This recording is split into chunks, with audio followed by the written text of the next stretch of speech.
Good evening, everyone. Thank you, all of you, for joining us today. So, this is going to be a very special session we're conducting where we as a community from all over the world can come together and have a conversation about the hidden side of running a shelter and even catering to our animals.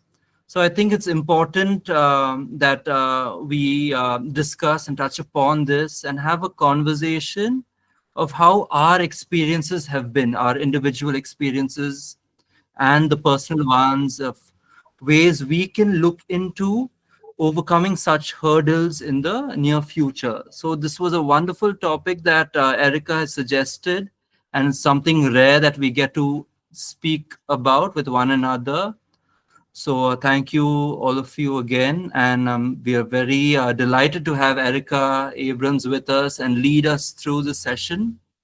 And most of you who are aware and those who aren't, Erika is the co-founder of Animal Aid Unlimited, which is a rescue center in Udaipur.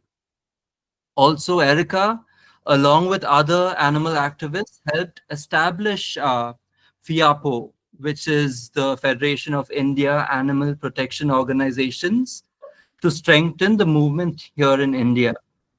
So her center, Animal Aid Unlimited today, has a staff of over 130 people who are now able to provide medical care and a strong sanctuary to thousands of animals. So thank you very much, Erika. Thank you everyone who's joined us here today. Let's take this forward and really excited to get this started. Thank Okay. you. Oh, thank you so much, Akash. Just a point of clarity, you don't have to be running a shelter for this to be about you. I think anybody that cares about animals is facing some of the same issues. They're interpersonal issues, they're inside of us, they are feelings of frustration, despair, hope, planning, achievements. You know, there are so many threads that connect us to one another through our love for animals. And I want in this session for us to explore some of the, as Akash said, some of the hurdles, some of the fun stuff too, but some of the things that weigh on us and make it hard.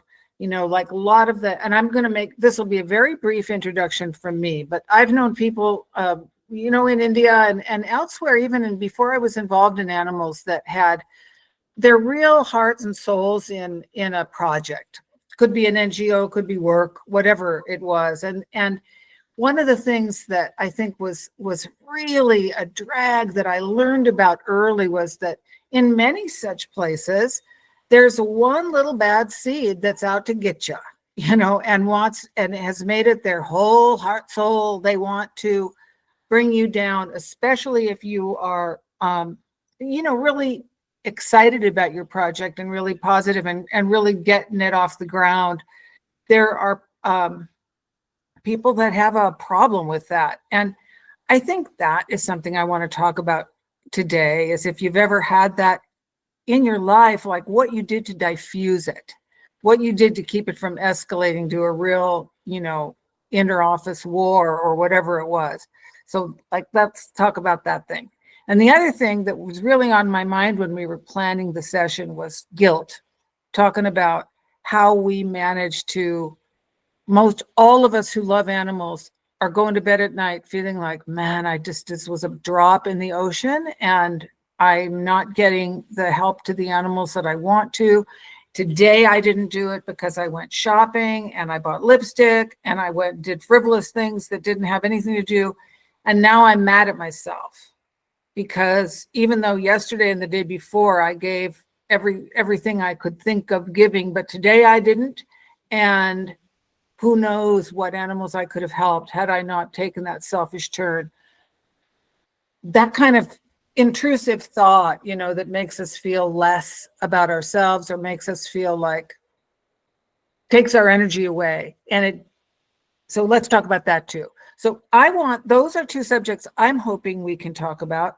And if anybody right now wants, if you can summarize an additional topic or a point of discussion, please, you know, I don't know how we're going to do this, Akash, but because I can't see everybody, I can only see a few people, but I see that there's like 24 other, there's like 30 of us on here. So 30 of us, yeah.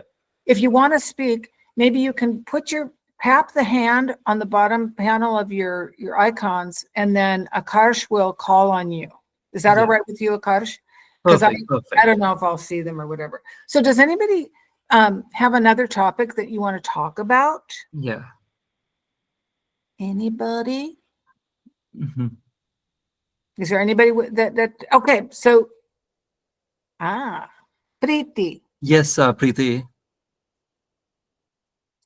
Yeah, unmute Preeti. Oh, sorry. Thank Hi. you.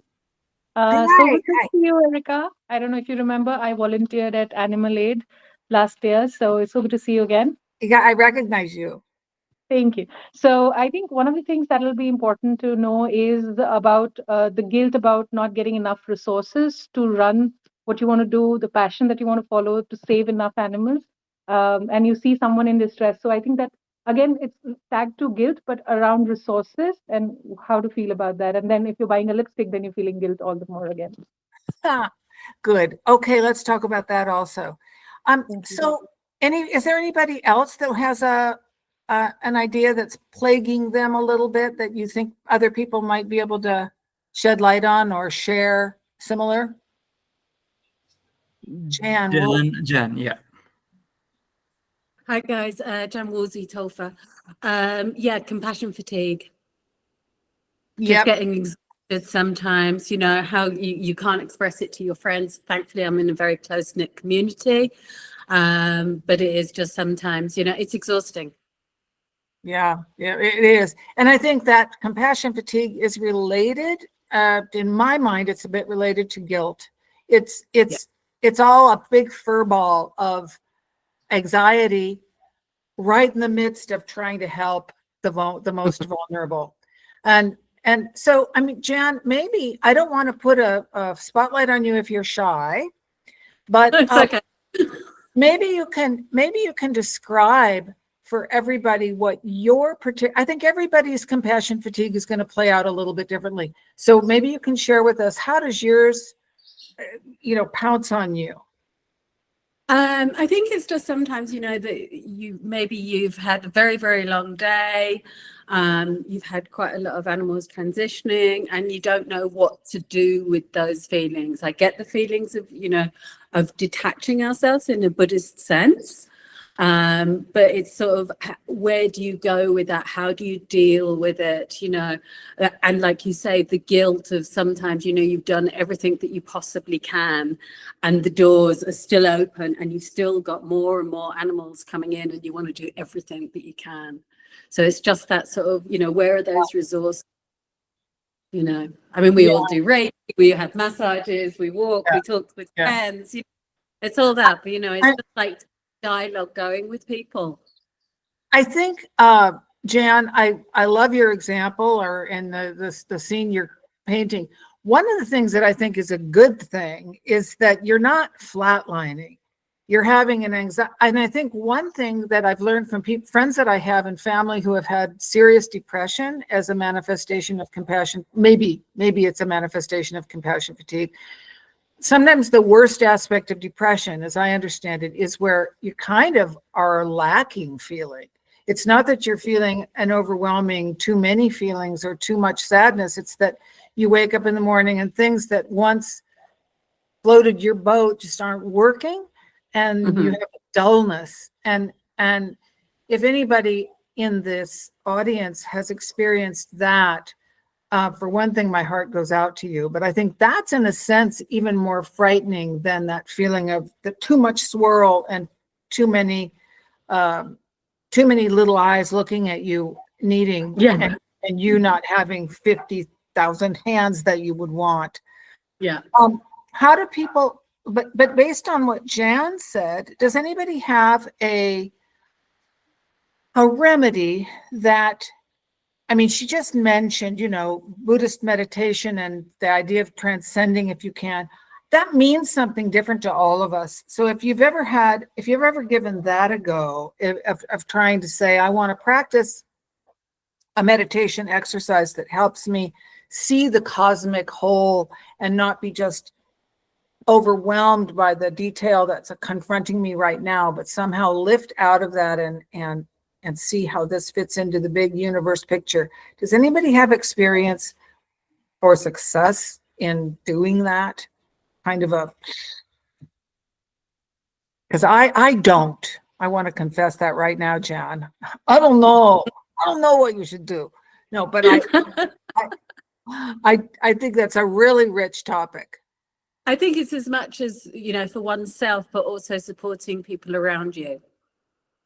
When you can see it bubbling up, some people, and just sort of, finding, the right words when there aren't actually right words, are there? Yeah, but I think you're so right of kind of trying to get out of yourself if you possibly can by focusing on somebody else. And maybe if you've been focusing on animals all day long, focusing on another human being can be helpful too. And to I mean, I don't want this to come out in any way wrong, but I think sometimes giving yourself a little distance from animals might be the thing you have to do, because they're like a gravitational force and your brain is just exploding sometimes with love. And that makes us really, in another kind of a way, we are held captive by that. And maybe extricating ourselves just for a few hours, just for an evening. And it's hard when you have pets at home, maybe a sick pet at home. And shit, man, you've got to do duty all through the night, and you love them so much, and you're not getting very good sleep, and you're worried, all the time. That's really a rough place to be in. And I bet everybody on this podcast probably has been in that, or not podcast, whatever this is, webinar. We've probably all of us been in that situation where we're just sick with worry about a little one that's in our care. I want to hear from other people. Like, what do you do to protect yourself from that feeling of, I don't know, it's just despair that you can't, you're tired. You're too tired. Put it that way. You're too tired and there's a bunch of stuff to do and you're mentally exhausted. You don't have, there's an expression, my daughter talks about this occasionally, that it's decision fatigue. And Jen, if you're working at TOFA, that's another thing. It's like it's discrete 2-second interactions that you got to decide. And if you've got a lot of dogs, like even Seema Monchandan, and who's probably, I'm not even sure she's able to hear me right now, but she takes care of like maybe, when she was in Udaipur, like 150 dogs. And there's so many decisions to make. They're all in her neighborhood. They all know her. There's a circuit. She got to get to them. And it's overwhelming to have to make all those decisions. And at a point, you just become, I think that decision fatigue is a kind of dullness where you're just like, I don't know, you've lost the imagination to come up with a creative solution. And I think that's where it's sometimes handy to have a little bit of a bureaucracy in your life, because we can't reinvent the wheel all the time. And at Animal Aid, 5 years ago, it was much more spontaneous. Volunteers that came were able to kind of walk around, find their own animals to care for, go in all the areas, be immersed in puppies or cows, whatever and we've had to, in order to spare the management that decision fatigue, we've had to bureaucratize a little bit, or we can call it professionalize, but really what it is making some rules and regulations and trying to live by them a little bit, especially when, it doesn't mean you have to live by them absolutely, but like if you're, and this applies even to people that have pets of their own at home. Sadly, even the decision to say, I'm not going to spend 5 lakhs or $5,000 in, kidney transplant for my cat. I just don't want to do that, but I couldn't love my cat more. And like that kind of a horrible situation to be in is I think, one of the most heartbreaking, because technically you could do something. It's extremely, it's an extravagant thing to do. It's a huge expense. It's risky. It very probably won't even work, but you could try that last thing. And to find the perspective to be able to live with yourself when you have to make a really hard choice and say, I can't follow this process out to its most extreme. I cannot do it, and it may not be a money thing. It may be a time thing. I have to go to work. I can't stay home and feed these 6 kittens that are newborn orphans. I have to go to work. I don't have anybody I can leave them with. Those are the kind of heartbreaking moments when, that one I just said of the orphan kittens is like impossibly horrible. Like, you go door to door to try to find somebody to do that, but sometimes you can't. And living with yourself, when you've reached that wall of, when you say I can't, it really is that I won't. Mm-hmm. And to be able to be square with yourself and say, here's my remedy for that. And I had to do that recently with a really, really beloved little goat that I had. And she was disabled from birth. She had a congenital birth defect, and she had really trouble balancing, and she would fall all the time. And I had her for a couple of years, but then anyway, she reached a point, and I don't think I've ever had such an intimate relationship with an animal. She was in my husband's arms so often, and she could stand and eat, but then she'd fall over and we'd have to go out there and get her because she'd just keep eating the dirt and everything that she could get at. Anyway, a few months ago, Petunia had to was stopped being able to stand and bear her own weight. And I knew that I could actually keep her alive. She was very happy, alert, awake, delighted with life, but she couldn't stand at all anymore. And I knew that for her to have any quality of life, there was nobody in life other than me and Jim who would be able to handle even a few hours of what her needs were. And I decided that I had to put her to sleep. And it was such a painful decision because it was clearly an example of she could live if I forfeited 100% of my life to that process. And I didn't want to do that. And I think the way that I coped with it was to draw on my self-esteem.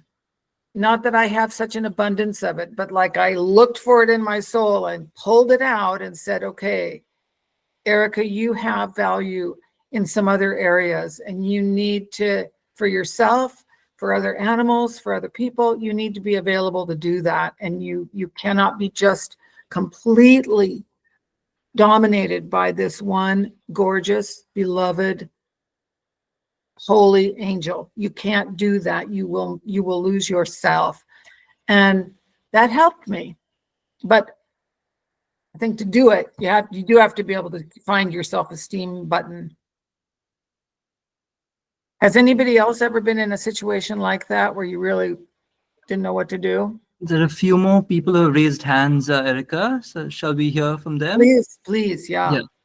Seema, then Maupia. Yeah, so I am an individual rescuer. I don't have a shelter or an organization. And one of the main reasons is because I move from city to city. So setting up an organization or a shelter just is not feasible until I settle down once and for all. So yes, there is a limit as to how many I can rescue and how many I can foster, how many I can treat, because all of that is a lot of money, a lot of my time. And I actually quit working because I wanted to work with animals, and that's my passion, and look after my elderly parents, the only two reasons. So how often people get to know of you and then they reach out to you asking you to foster or rescue or take in an animal that they have found or rescued. And I have to almost say no because my home has limited space and so does my finances. And usually, you bear the brickbats for that. People will turn around and say, "Oh, then why do you call yourself a rescuer?" And so how does one, Erica, and so many others there, you have so much experience, and I'm sure I've dealt with this kind of situation. How do you motivate these people to at least start basic rescue, start basic treatment while we reach out to other people, try and help with funds, try to find fosters or whatever it may be? So that's one of my big dilemmas. And I often have to say no, but it's always weighs on my conscience at the end of the day. So if anyone has any experiences, I'd love to hear from you on that. Well, I love that question, Seema, by the way. I want other people to speak up. But I'll just, because to be the facilitator, I'll just elbow in. The thing that I've observed, the people that I've met that are able to recruit the most help are those who make it look fun and who don't reveal how much sometimes anxiety and hard work goes into it, or who genuinely do make it fun. But I think that just as I don't feel like I've had the most success of anybody. I've met people that are really much better than me at recruiting volunteer help. And I think when I've tried to really analyze, what is it that they do? I think they make it if there's a few people, it's going to be more attractive. It's getting over that one hurdle to get a couple of people, because then it becomes a social event to even go out and feed the dogs. And if there's 3 of you, it's more fun than 1 of you. And once there's 3 of you, it becomes more of a magnet. And I wonder if other people have observed that too. But even if you have to pull in your cousin and your sister and your brother to make that little core group. And Seema, I know you're in transition sometimes, and it's particularly hard in your case because you don't have neighbors that you've known for 30 years. You're brand new in your neighborhood, and that is really tricky. I just think to be smiley and appreciative of any help that anybody does, the tiniest thing, to be very grateful, show your gratitude for it, and even exaggerate your gratitude if necessary, but to help them see that this is fun for them. This gives them some recognition, gives them some purpose, and you're part of the recognizing force that might help them feel that. But if anybody else has a trick up their sleeve or anything, please raise that hand. TM, if you'd like to share anything, TM? Yes. Hi, thank you, Akash. Actually, it was hooking on to some points that others brought out until now, is that, we are here in Wayanad. There's quite a few of us in the meeting today as well. One of the things that I'm struggling with, we're in the process of starting our clinic, shelter, our organization, and we have this vision that we want to really make an impact, like a bigger impact on the situation here. And we see that if we do what many organizations do, spaying, neutering, vaccinating, and releasing, we see that we put animals back into a very hostile environment where they're subject to violence, poisonings, beatings. And it feels almost like inhuman to put them back there. But at the same time, if we want to make a dent in the population, in the dog population numbers, then taking in all the animals, we will be stuck with thousands of animals within 1 or 2 years. So that is also not a solution. So we are very much in this space, like how to balance these two that seem very difficult to meet. So this is one of the things that we are now struggling with, and it's not our reality yet, because our shelter is now just each of our team members hosting a bunch of animals, but we are planning to set up our operations very soon, and then we will be facing this. So now we're thinking, how can we approach this in a way that we can merge the head and the heart in that sense, Well, Tim, we have a lot of experience with that. Here's a quick response, and other people should chime in. But I think if you look at the long-term relationship with the community, you can balance. This is how Animal Aid does it. The immediate animals that are being sent back on the street, some of them have very good gigs and some of them do not. But it is in the course of being exposing and sharing the experience of what the cycle of life is for those dogs that you're bringing in, the cycle of treatment, I mean to say, that has a long-term benefit, though the short term is sometimes wrenching because you know that the situation isn't the greatest. But I think you have to, I would say this for every rescuer, you kind of have to look not only at the immediate care of the animal in front of you, as important as that is, but you have to keep saying, can I leverage this? Can I broker this against the long-term help to many animals that I don't know yet, that aren't right in front of me?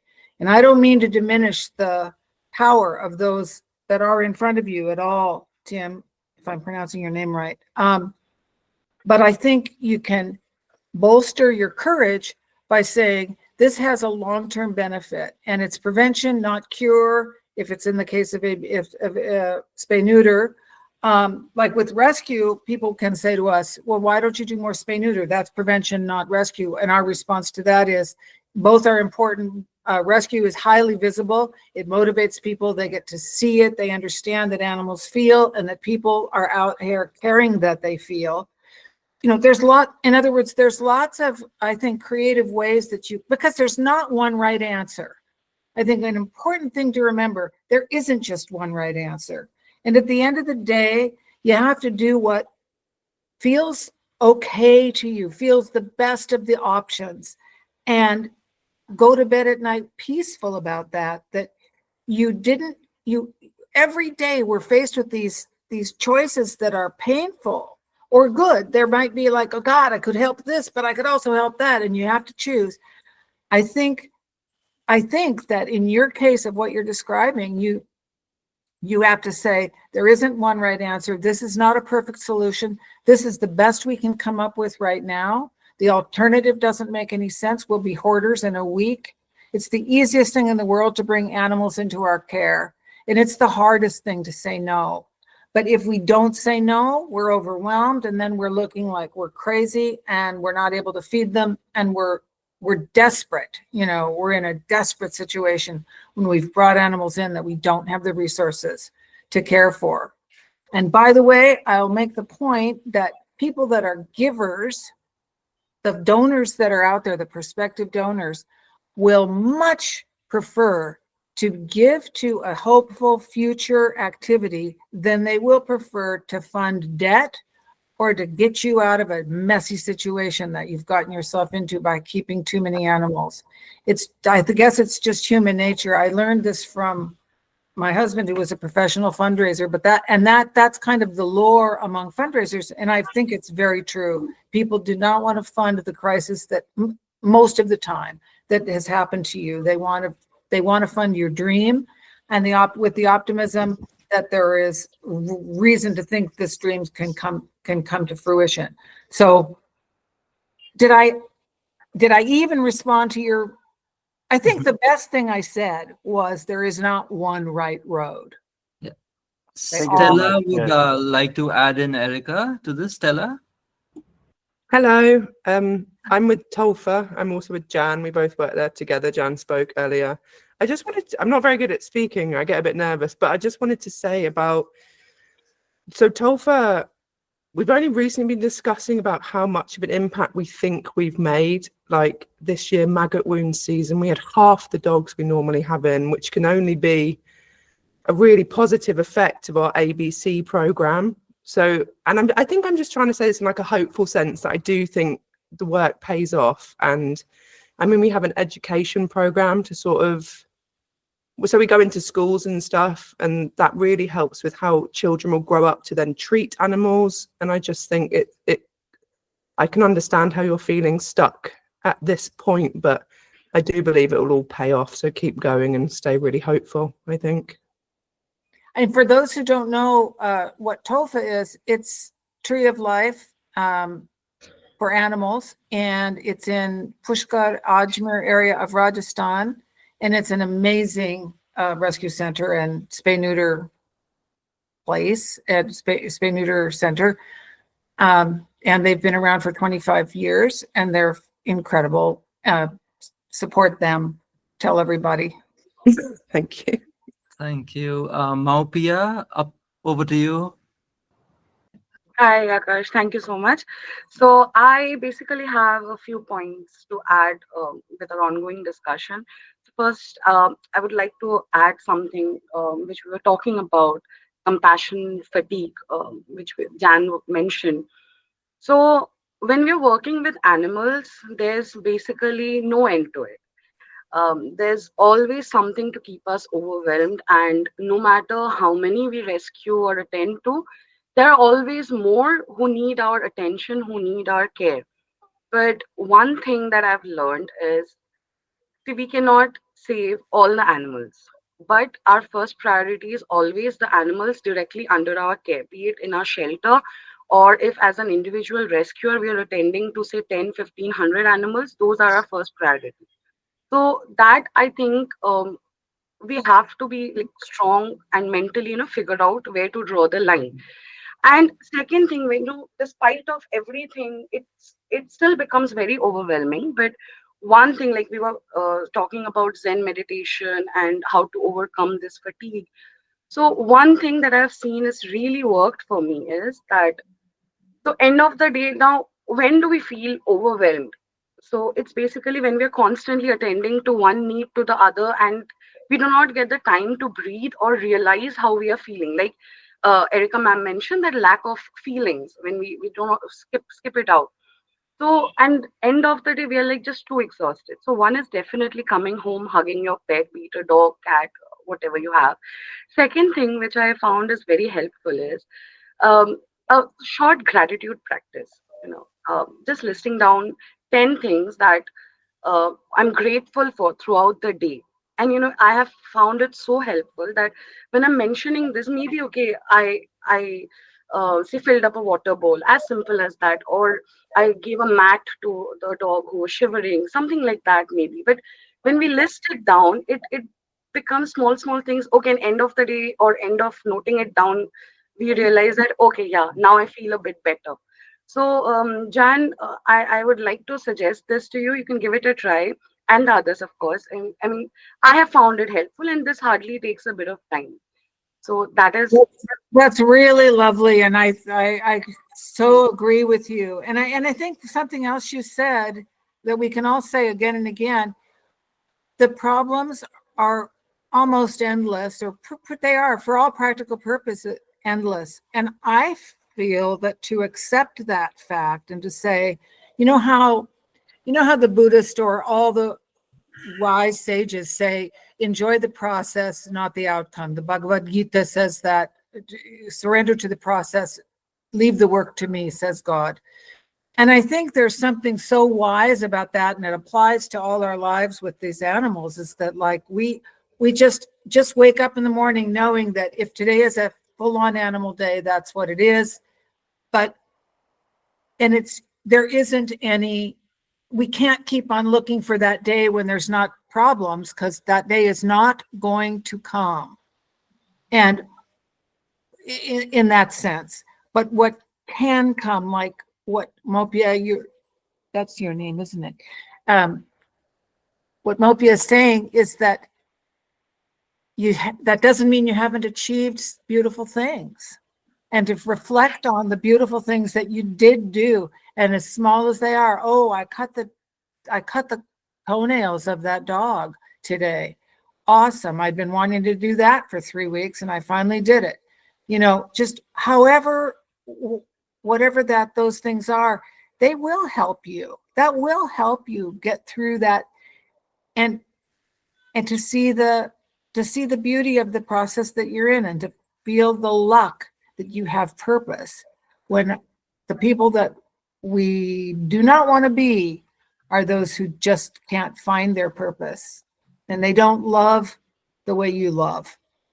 And full stop, they do not. And they probably are pained because of that. You don't have that problem. You have an overabundance of love, and how to divvy it up is your big life problem. And that's a pretty good problem to have, all things considered. I would hate to have the alternative be the case. And I'm sure that's true for each one of us. Anybody else have a remedy? Hi, Geeta. On mute, Geeta. Hi, Akash. Hi, Erika, ma'am. Hi, Gita. I can't see you. Where are you? Can you see me? Am I visible? No, but go ahead. Not to me. Maybe others can. I don't know how this works. Okay. Oh, Sorry. now, yes, I can see you. Okay. Yeah. Mopia, I think you touched on one thing where, we have more responsibility of the animals under our care. And that is something that we definitely believe. So I try to say no most of the time when I have to take more cases when I can't. But there is a guilt factor where whenever someone calls, we are actually not saying no to the person, but the animal that we are not able to take in.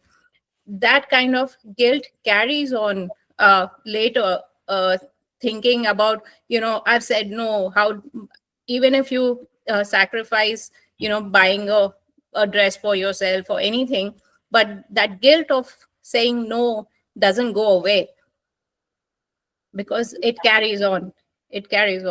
So how do we deal with that? Because I know, and we are actually placed in the village, where most of the villagers don't understand what a rescue and rehab center is. So every time someone comes to the door, they just want to give away their dog that they have at home, saying that we can't take care, you take. And we have to deny and then think about what is going to happen to the dog, because they say that if you're not going to take in, we are going to leave him on the road. So what do we do in those cases? Because that weighs a lot on my mind every single time I have to do. Yeah. Oh God, I hate that. Seema, what did you want to? Can you Yes. answer that? So just the first part about, having to say no. One of the things that I started doing, because I feed about 50 dogs around my area, which my husband and I do every morning. And then close to my husband's workplace is the aquarium and the zoo. And there were a lot of vendors there. So the dogs always got fed and they had access to food. May not be the best, but they had access to food. And suddenly that plot of land has got sold by the government. And a friend reached out and she said, could you help in any way? I realized that yes, I could. So I started sending food from home through our driver. Initially, our driver was a bit hesitant, and I motivated him saying that, look, the day you feel you can't do it, you let me know. And now I have made him responsible for those 25 dogs. And I tell him that you let me know how those dogs are doing. If there's anything, I have taught him some basic first aid to do. I have kept basic first aid medicines in my car. And now gradually what I'm doing is all the dogs around our area are lucky in the sense that they have a carer of sort, maybe a tea vendor, maybe an elderly lady who does not have financial resources, but she has love and care. So now I'm gradually training them. What are the signs to look out for if a dog's unwell? Most of them have access to my telephone number, so they can call me. And some of them, I have given them some basic medicines. I have given them deworming tablets. So I think it is, while it's as a shelter, yes, I realize the challenges are very different. But for an individual, I can only spread myself that much. So how do I increase my bandwidth is to educate and train more and more people with whatever little knowledge I have, and things like deworming, things like keeping an eye out I for. think, Seema, your point is particularly good. If you have the resources to Yes, invest a little bit in the yes, infrastructure for another person, like I'll yes, give you the food, I'll teach you how to feed those orphaned babies. I can't do it yes, myself, yes, but I'm really directing this to you, Geeta, that when at all possible, to turn it back on the person and say, look, we're in this together. We're at our maximum. And what Seema does so beautifully, and she did this in Udaipur too, she did capacitate other people in her world.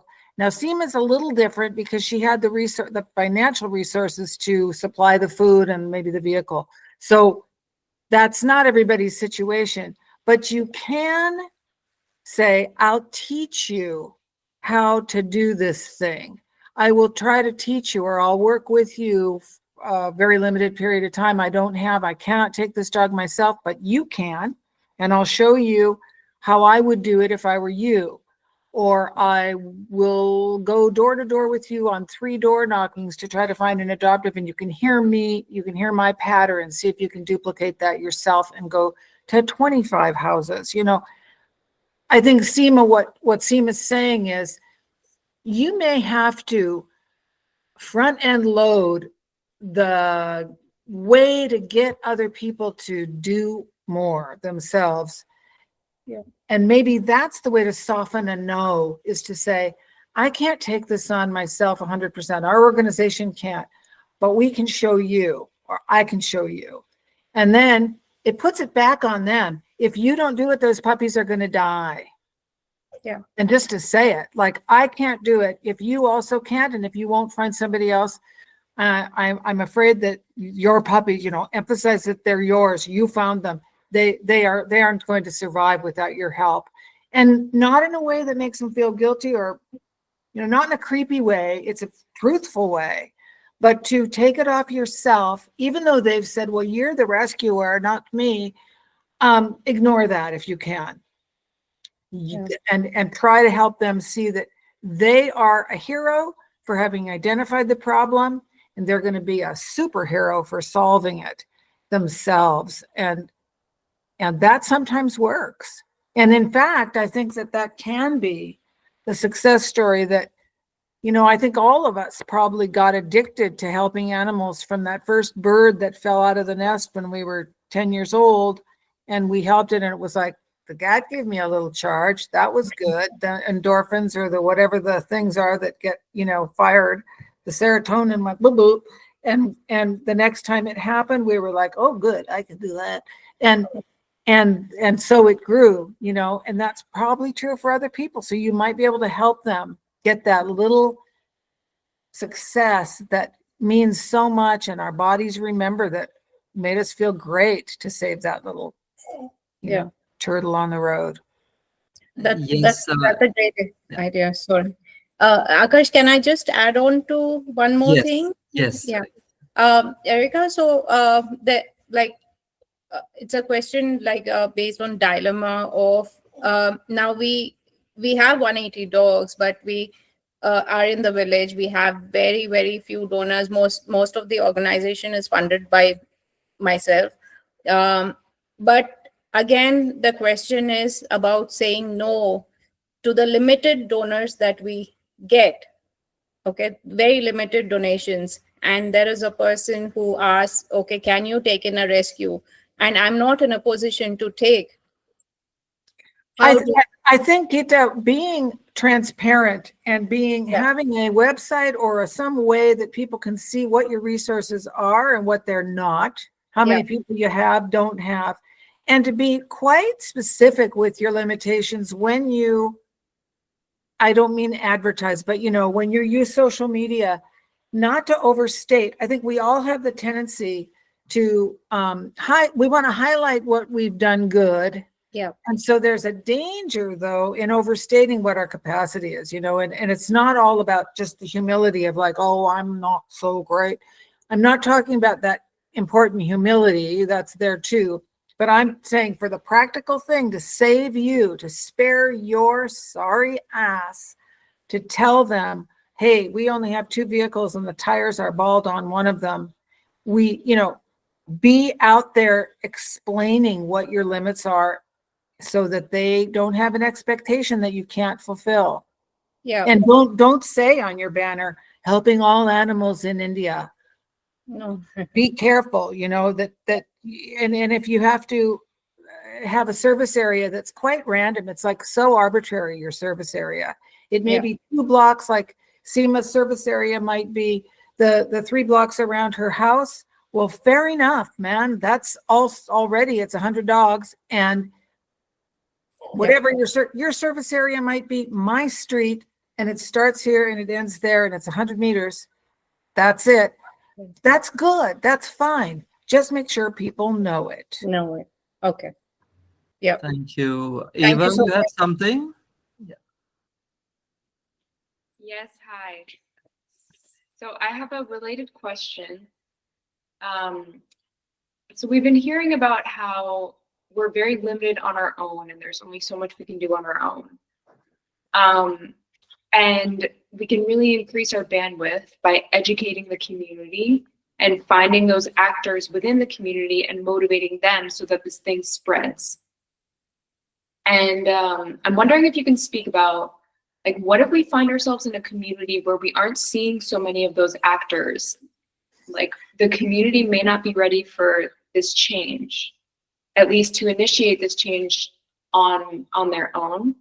So as outsiders to the community, who we have spent some time here, but still we're outsiders, we're not from here, and we don't know really what it's like to be from here and these people's mindsets about animals. Like, I mean, yeah. Eva, I understand your question so completely. Mhm. I think what's been good for me is to say, we have to take the community, whatever community we're in, whether it's a village in India or New York City or wherever it is, to say, how do we move that person, that community, this little enclave forward one step?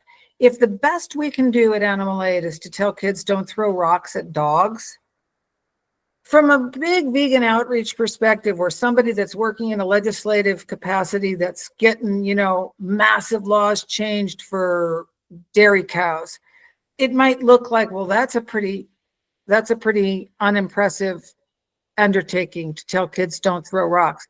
But if you're dealing with a community that doesn't know that animals have feelings and that it's that low, the bar is that low, that they actually do not know that animals hurt when you pinch them or kick them, or that it matters that it hurts, then that's maybe the project that you're working on. And it isn't going to end up being, you're not going to see that in numbers in any immediate run.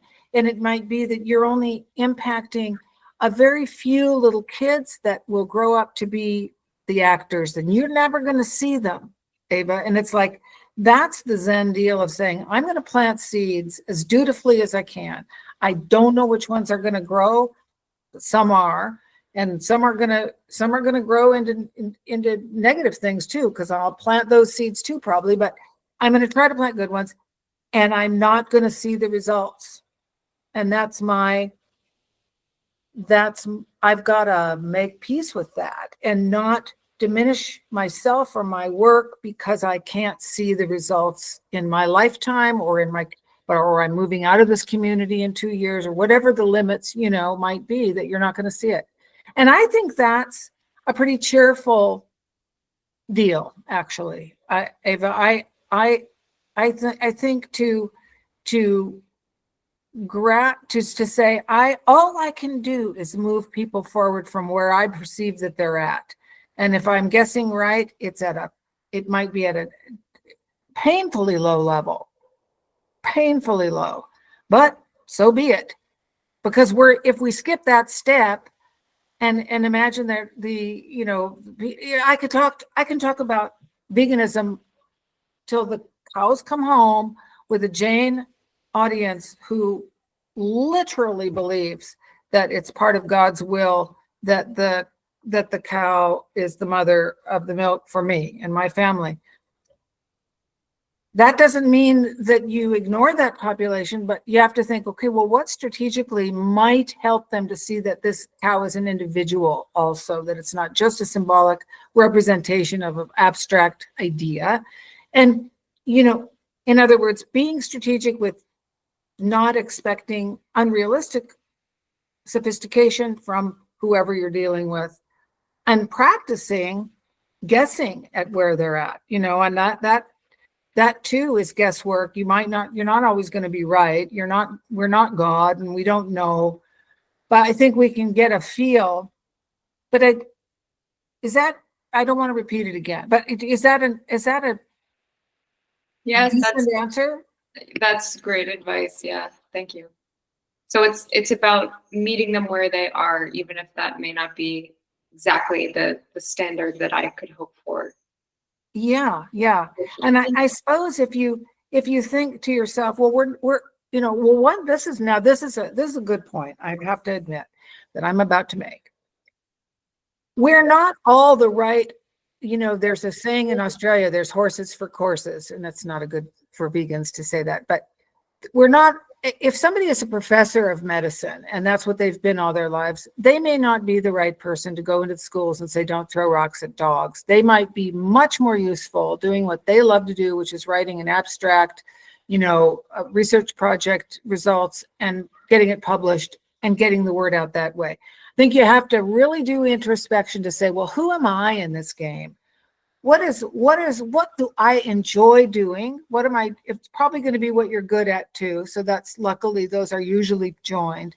And to say, I want to place myself in a situation that draws on what turns me on. And if I'm not into classrooms with kindergartners about throwing stones, that's okay. No, we can't all do that. There are people that are really good for that. And because there's so much need at every level of this, there isn't. And if we really believe that there's kind of not a wrong answer because we don't know what the right answer is, we can't always sit around and try to strategize. What is the weak link in this chain where I can put myself? I don't think that comes to much. I think that a lot of debate goes on about some of that stuff when really what we just need to do is to say, what can keep me in this role for the next 30 or 40 years? In my case, it's probably not 30 or 40 years longer, but, you know, and keep me from burning out. Because if you stick me, Ava, in a classroom of kindergartners with that assignment, I'm not going to want to do it for more than, I would say, 2 years, and then I will kill myself, you know. And that's not who I am. But it is the perfect thing for some people who just, kids love them, and it's a very, very, very valid thing to do. So it's know thyself about what you think is fun. I actually think that's an ingredient that we overlook sometimes. And that's what's going to keep us showing up tomorrow. And all of our heroics mean nothing if we burn out in a year. I don't mean they mean nothing. I shouldn't say that, because you can always return to it. So that's too bleak. I take it back. But it's really the best if we can just keep being jazzed about helping. And doing that by asking ourselves, what aspect of this work energizes me? Hi, Ms. Purnima, over to you. Thank you, Akash. Thank you, Erika. I'll explain briefly, point by point, what I remember from the first time. Jan's point was very good. For me personally, I took to meditation and healing, and that helped me a great deal. I suffered burnout. I suffered immense frustration, lack of resources, compassion fatigue of all kinds, and extreme stress at home because of the workload that comes up and all that. But at today, I feel like I'm living in heaven on earth. Every day for me, it's another question, another query, or anything that comes for me, it's an opportunity. This I learned while doing this meditation and healing and all that, where our chairman, he explained that we have to inspire others. It's not, so if somebody looks at you and you feel like how Seema mentioned, or I don't know who mentioned, about not buying and feeling guilty about buying an extra pair of dress or earring or whatever, I would say go and buy that. Even if you feel mildly about it, buy it, because somebody who looks at you, they should not feel that, oh my God, if I do animal welfare, I'll not be able to afford any of these things, so let me not do it. You need to be very subtle about it, be very okay to be, otherwise we end up becoming like freaks. Like, they look at us and say, no, I don't want to become that. I don't want I don't want to live like that. I don't want to make so many sacrifices. The work is so intense that it does become like this, that it is so intense and so much sacrifice that's involved, that people stay away. So we need to do the opposite of it, so that people say, hey, I want to do what makes you tick, I want to do the same. What is it that you can do? And it's okay. You can save 200, the other person can save two puppies in 6 months. That's okay too, as long as you got them thinking in that line, and they are willing to go engage with you, and you're able to guide them. Otherwise, most times, I don't know how many people are perhaps put off in life because of this intense and the high level of frustration and Oh, you're bitterness. so And right. Purnima, that I've known several people that are what we can say martyrs to their animal cause. And they think that if they're seen crying the most, and if they're seen with sweat pouring off their brow the most, that people will be most impressed by their caring heart. And that's not right. And it doesn't, you said it all perfect. You said it all beautifully. so if we see that there's so much injustice and that's what we feel, that's how we portray to everybody else, and then people get put off and they say, no, I don't want to join these people, Yeah. they're freaks. Yeah. So I made a conscious attempt to not behave like that, and to say that no, there has to be a better way. We need to learn. And about that other point where Seema mentioned, where somebody says that they call and they say they want to give you one more rescue. So I call them, tell them that you have to correct the terminology. If you pick up a puppy and give it to me, you are not the rescuer. You are the dumper. I am the rescuer. Because if the puppy finally comes to me, I am the rescuer. You are the dumper. So get that in your head. So otherwise, people have they think that they have a higher moral standards somehow to judge you. So I have learned not to judge others, not to judge myself, which is fine. I mean, they are at their understanding is at their level, and that's perfectly fine. They will hopefully evolve and learn it. So how we teach people is, whenever counseling is what I think that is the most important part of the work that I do now. That if there are people call and say that there's one more dog here, why can't you pick it up, and why do you call service, all that. So we say that if there are 100 animals to be rescued, I rescued 10, another NGO rescues 10, another. That's how it is too. You feel bad, Distribute it. you the solution. Thank And you. That's really I am not guilty. I don't feel guilty. What I can do, I'll do the best of what I can do, and what I can't do, I refuse to feel guilty. I sleep peacefully. Maybe what you could do, Purnima, is in the notes, these show notes, put your meditation practice link, if there is one, to YouTube videos or something. That would be really helpful. I do want to, because we're low on time now, I'm getting like, Raka has had her hand up for a minute. Yeah. And thing to tell people, I'll make it very brief now, that when people say that you are supposed to do this for animals and all that, I try to give them a very clear comparison, that it's very easy to do human welfare because schools are separate, orphanages are separate, hospitals are all kinds of separate, there are prisons for aggressive people and all that. Whereas in animal welfare, we are not a one-stop shop. A puppy and a cat and a cow and a snake and everything cannot land on my head. I won't do it. No, I really, you seem really liberated from some of that guilt, and that's really nice. I'm going to cut you off because I do want to hear from other people. Raka, and I also do transition healing for animals in distress. So people who send photos of animals in this very remote place and it's in a terminal stage, I do transition peacefully for that. Yeah, sorry to have taken so much time. No, thank you. That's good. But let's hear from Raka. Yeah. Hello, everybody. Can you hear me? Okay. Yes. I run a shelter in Delhi for dogs. more than 50 dogs. And also I feed cows at different points, 7, 8 points. So anyway, what I wanted to say was that I'm lucky to have staff who look after the dog. I'm not always at the shelter. I live there, but I'm lucky to have staff. I'm lucky to have a van which takes the dogs to the hospital when they're not well. And so also when people call me up, for rescue to take dogs into my shelter, they tell me I'm always give them a patient hearing, which I think is very important because they say, we talk to other people, they were so rude, they were so impatient. I think if anybody has a problem with an animal, they call you up, you have to give them a patient hearing and try to help them as much as possible. You know, if I can't take them into my shelter, then I reach out to other people. What can we do, or where can we send this animal? That's one thing. And of course, it's expensive running a shelter because of the food, etc. Mainly the expense is food, of course. But anyway, the other thing is, I think MCD needs to be Municipal Corporation of Delhi. They need to be doing a much better job in the ABC program, because there are still lots of puppies being born here and there, and it's most terrible suffering for those puppies. Doctor, I really appreciate like how much you're doing. Let's leave the subject of the municipal corporation because it's gigantic subject, and I don't think we've got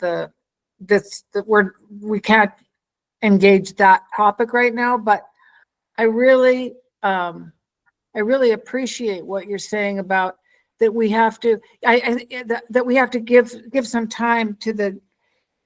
I know what Purnima's saying, that she doesn't want to just accept the burden of a person that says, you take this animal, you said you were a rescuer, I'm just giving it to you.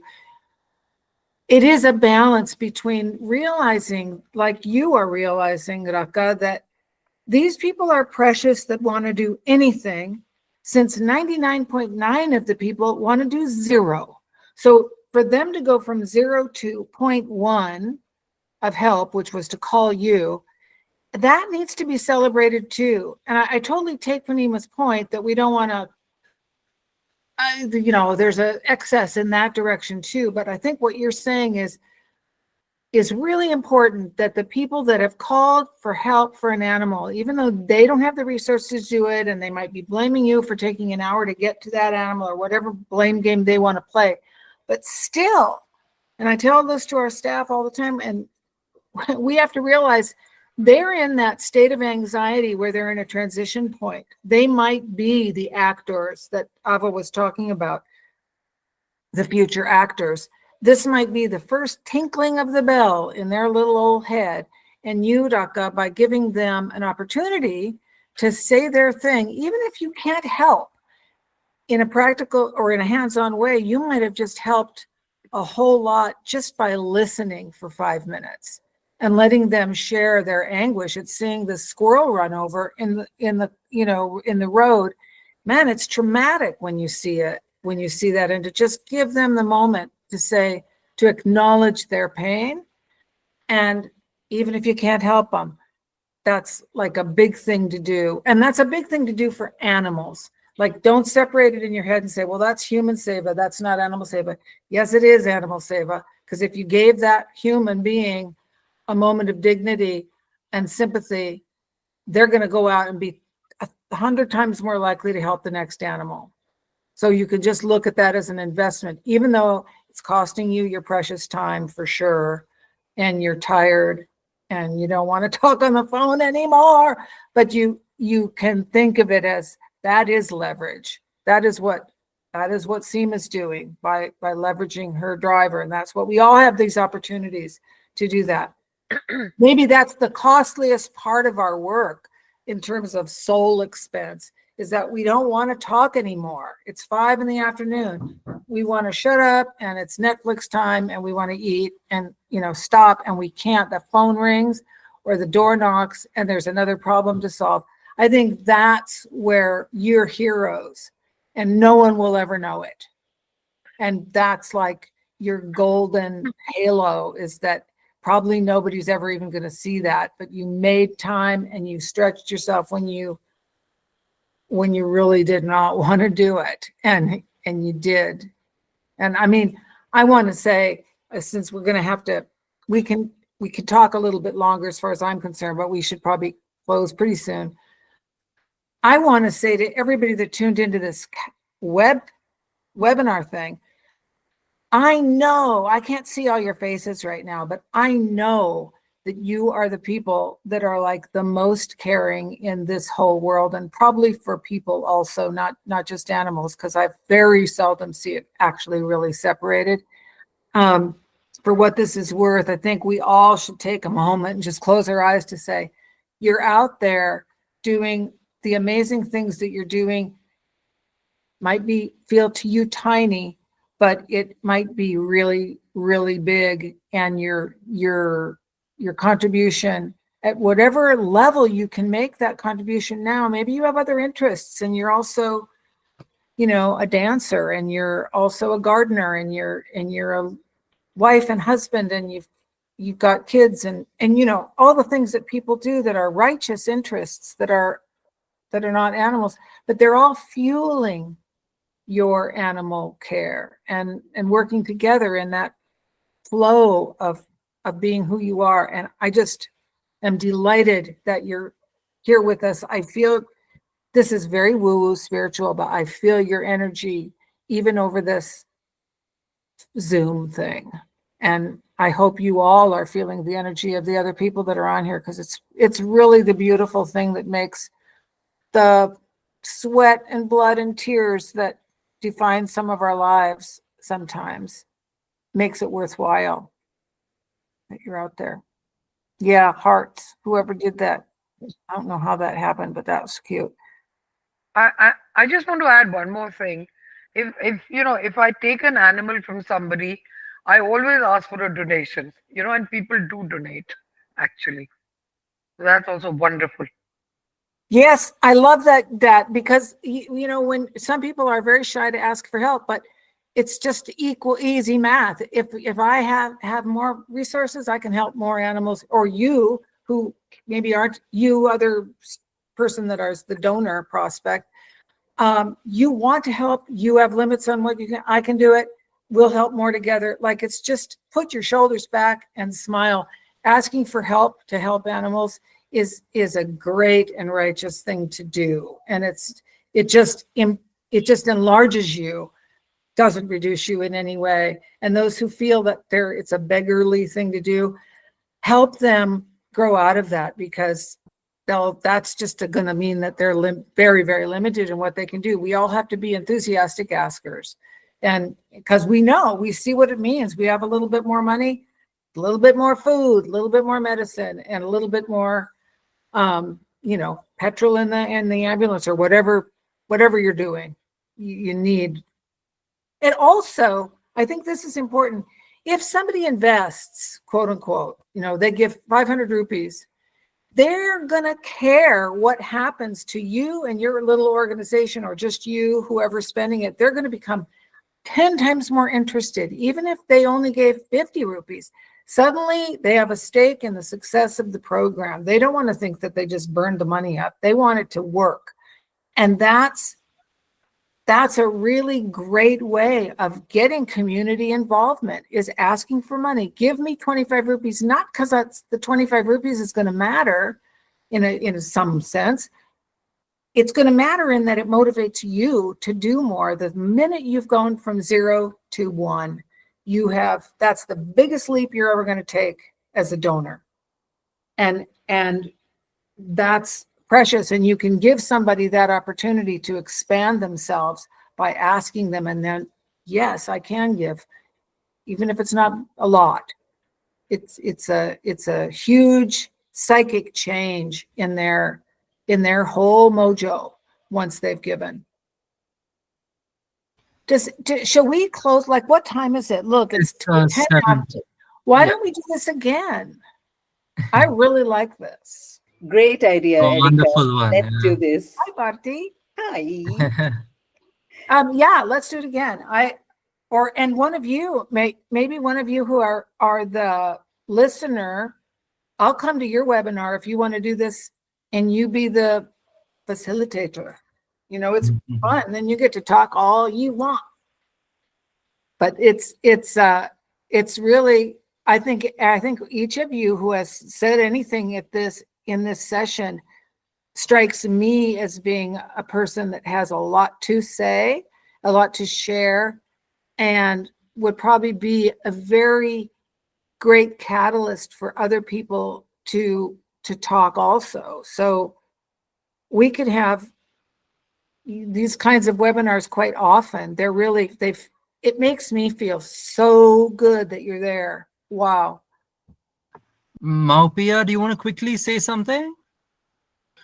Yeah, so I would just like to Please. add that what we have seen is that so I'm from PFA Kolkata, and so what we see a lot is that, you know, as a hospital or organization working for animals, people try to impose it on us. Like people mentioned on the webinar that, oh, you are doing the rescues, why will you not rescue? It's your responsibility, it's your thing to do. So what we have seen really working for some cases is that people want to feel important, you know. And when we give them, okay, so there's a puppy there, and you know that puppy is existing because of you, making the other person feel important, whether they are financially contributing towards the treatment or not. Maybe we are providing with the vaccine, or we are providing with the deworming medicine, or whatever it is, but taking little action and making them feel important, that helps, you know, grow the chain. Because one person or one organization cannot cater to all the needs of all the animals. There has to be multiple organization, multiple individuals taking responsibility. And if somebody cannot contribute financially, somebody can at least, even if a person is feeding a stray, if it's a cruelty prone area and there are people trying to hit a dog or injure a cat, if there are 10 people trying to be aggressive towards the animal, there will be one or two person who will be a bit compassionate comparatively. So it's basically trying to identify those and making them feel important, that yes, okay, this animal is surviving because of you. You Yeah. are doing it. Yeah. That's how we grow the community, and that's how we, you know, reduce the stress from ourselves. Yeah. So Because true. Recognition. We all need it. You know, you're so right. and it all happens, you know, basically buttering up the ego of the people. But if that helps serving the ultimate goal, I don't mind doing that. That's Yeah. the ultimate Yeah. thing. And it feels pretty good too, actually, Yeah. doesn't it? You know, when you see them feel good about themselves and you know that you can Absolutely. give them that. That way, from one animal, they take, okay, so I did this. Oh my God, I must be important. Let's try with another dog. Yeah. If it's a female dog who is pregnant, maybe, and she delivers a litter of pups, and then gradually the person feels responsible towards the litter as well. Yeah. You're right. It really is a chain. It really is a chain, as you said. Is there anybody else that who wants to say something short? I do think we have to close this in just a moment. Maybe Yes. Akash, let's take two more comments, and then however fascinating you are, if you're the third one, you don't get a turn this time. You're gonna have to save it. Yeah. We had one, Erika, by Bethan. How are people managing to cope while working part-time and parenting too? I feel I have zero free time, but desperate to make more of an impact. That's one. I mean, I think that question touches into what a lot of us have been talking about, that you can only, somebody said to me a couple of years ago, and it's the biggest cliche ever, of there's only 24 hours in a day. And to really just absorb that we've all got our way of saying the same thing. I shouldn't even take up I should let you guys say that, but like that's, you can only do what you can do. If you've got kids and you're working part-time, you can't grow the clock, it's, and I think we're always involved in these, what my husband calls values clarification exercises, meaning almost every day we have to ask ourselves, well, we've got three good things pulling at our heartstrings, right? Got a cute little girl. I've got a wonderful pets on my street, and I have my work because I need money, and I've got my mother, my old mother who's in the, in her 80s. You go mad but every day you have to do some kind of a staring down at what those are and divide your pie up. And I think sometimes this is a big subject. Maybe this is something we could take up in another webinar, but I think sometimes you need to do a major shakedown and say, I actually do need a divorce. I actually do need to, send my mother on a one-way cruise to Zanzibar. There are times in life when you really have to make a bigger change than it's not just shuffling those variables in your normal card deck. And maybe sometime we can have a webinar where it says, what do you do when you're really at those crisis points where you have to make a big, hard, horrible decision and you can't decide because both have good and bad. And just I love that kind of discussion, because most of us, if we've lived long enough, reach a point where we're at a crisis of a dilemma that's really not, if it's obvious how to solve, then it's not a dilemma. It's a dilemma when you really actually don't know what to do. And this might be a good space for us to just talk about, do you have any of those currently in your life that are just like, oh, I don't know? Or did you get through it somehow? And you might consider sharing that. Hey, okay, love you. We're going to close.